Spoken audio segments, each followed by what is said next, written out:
Well, cases of children with COVID soaring. Just since August 1st, the number of confirmed cases in kids younger than 12 has increased by almost 10,000, according to the Florida Department of Health.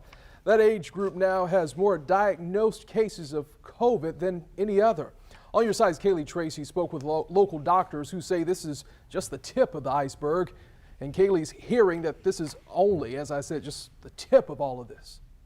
This virus is not sparing children. It's infecting everyone equally, sadly. This virus, Dr. Mohammed Reza says, is now infecting children at a startling rate. It really should be called COVID-21 because it's almost a different virus in terms of how contagious this variant is. The most recent numbers from the state showed 26,475 new COVID cases among kids under 12.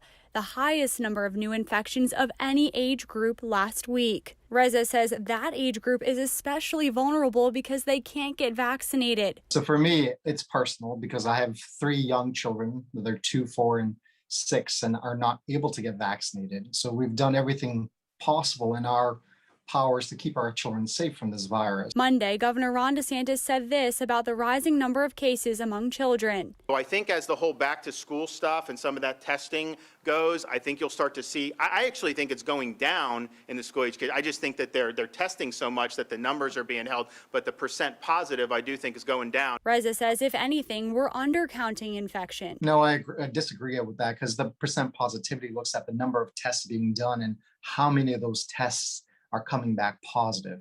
The more tests are being done because there's more symptomatic children. My concern is we're undercounting the number of infected children at this point, and we're seeing just the tip of the iceberg. Federal COVID data shows 230 pediatric COVID patients in Florida hospitals right now compared to 116 August 1st. Reza believes part of that increase is due to schools reopening. Sadly, it's likely due to all these kids coming back together possibly in the school setting without those mitigating factors that we know work. And that was Kaylee Tracy with that report for us. And Reza says the way the timeline works, the spike in cases among children now will lead to a hospital surge in about a month.